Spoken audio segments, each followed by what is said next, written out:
ദിവ്യമായ സ്നേഹത്തിന്റെ ആഴങ്ങളിലേക്ക് വഴി കാണിച്ചു കൊടുക്കാൻ ഈശോ എന്നെ തിരഞ്ഞെടുത്തിരിക്കുന്നു. അത് ശിശുസഹജമായ സ്വയം സമർപ്പണത്തിന്റെ പാതയാണ്. ഒരു കുഞ്ഞ് ഒന്നിനെയും ഭയക്കാതെ തന്റെ പിതാവിന്റെ കരങ്ങളിൽ നിദ്രയിൽ എന്ന പോലെ. ഈശോ തിരഞ്ഞെടുത്ത ഓരോ വ്യക്തിയും നടക്കേണ്ട വഴി അവിടുന്ന് തന്നെ കാണിച്ചു കൊടുക്കുന്നു.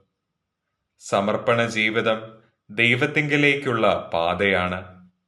ശിശുവിന് തുല്യമായ ദൈവപരിപാലനയിലുള്ള ആശ്രയത്വമാണ് ഈ പാത തിരഞ്ഞെടുക്കുന്നവരുടെ ബലം. ക്ലേശങ്ങൾ ജീവിതത്തിൽ ഉണ്ടാകുമ്പോൾ പിതാവിന്റെ കരങ്ങളിൽ നമുക്ക് ആശ്രയിക്കാം.